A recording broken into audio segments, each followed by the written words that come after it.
Welcome to Rauta's Classic Review Times. Today we travel all the way to Germany. Now I'll tell you about a band called Mayhemic Truth.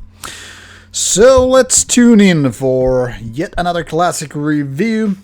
This time a band that has now basically split up, but in reality just changed name. Mayhemic Truth with album called In Memoriam.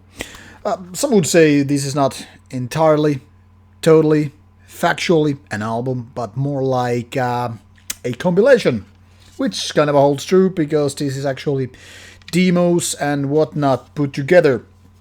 I got this copy so many years ago I don't even remember, probably around when it was released. As you can see, this is Iron Pegasus 1999 here, and this features a demo and or demos promos, whatever they called back in the days from earlier in the 90s. That is when the band was still a two-man band, which is very true here as well.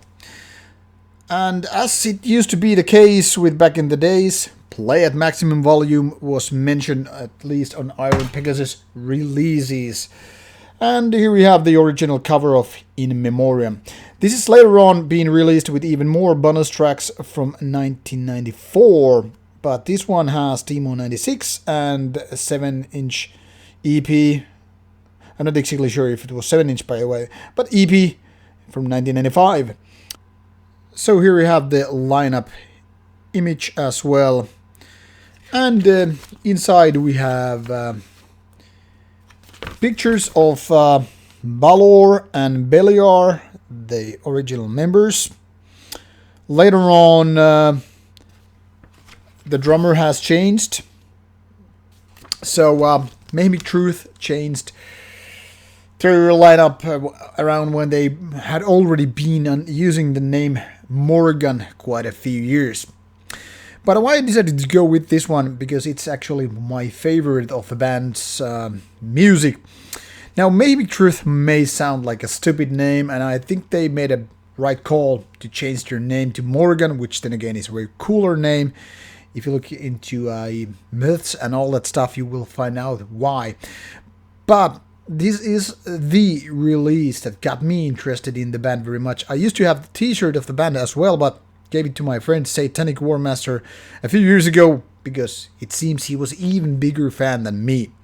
So I decided to go with In Memoriam this time is that most of you might already know that I am a big Bathory fan, both the earlier black metal releases as well as the Viking metal releases later on. And the latter one is actually the one that I prefer more. Anyway, albums like Bloodfire Death and the two even more Viking metal albums, Hammerheart and Twilight of the Gods, are among my favorite albums of all time, and this actually is very, very much like a big homage to those albums, kind of a tribute even.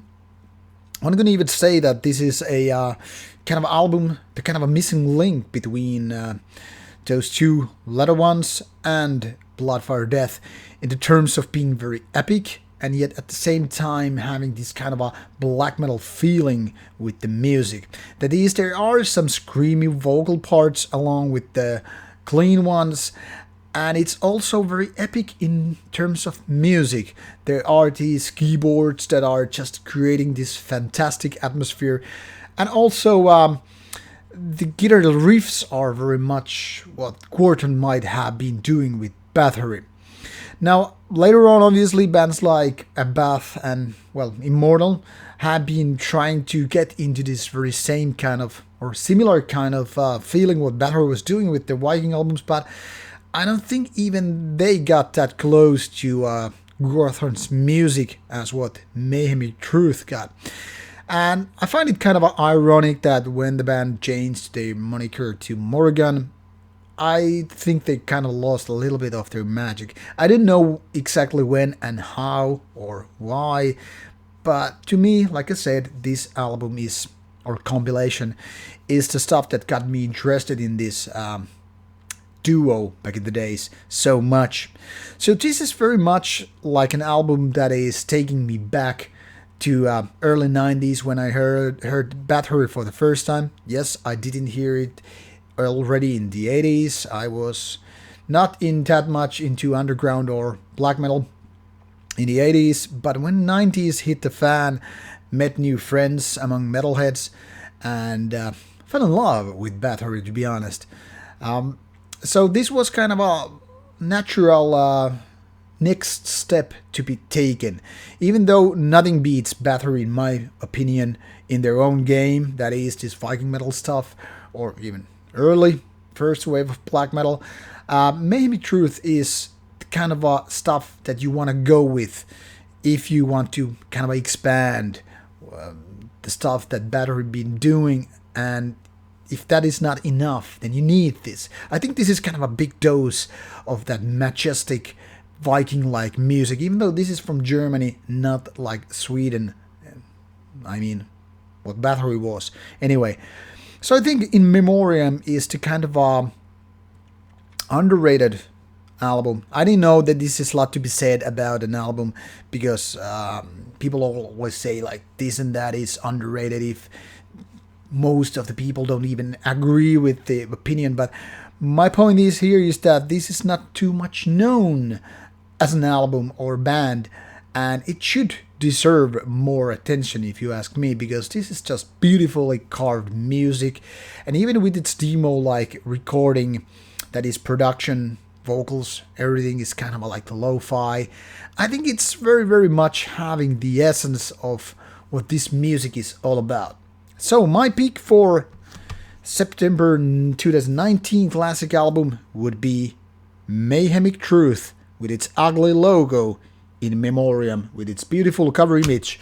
So do yourself a favor and dig into this beautiful piece of art that is now lost and forgotten. Thank you for watching, and looking forward to hear your comments about this album or the band, or even Battery. Take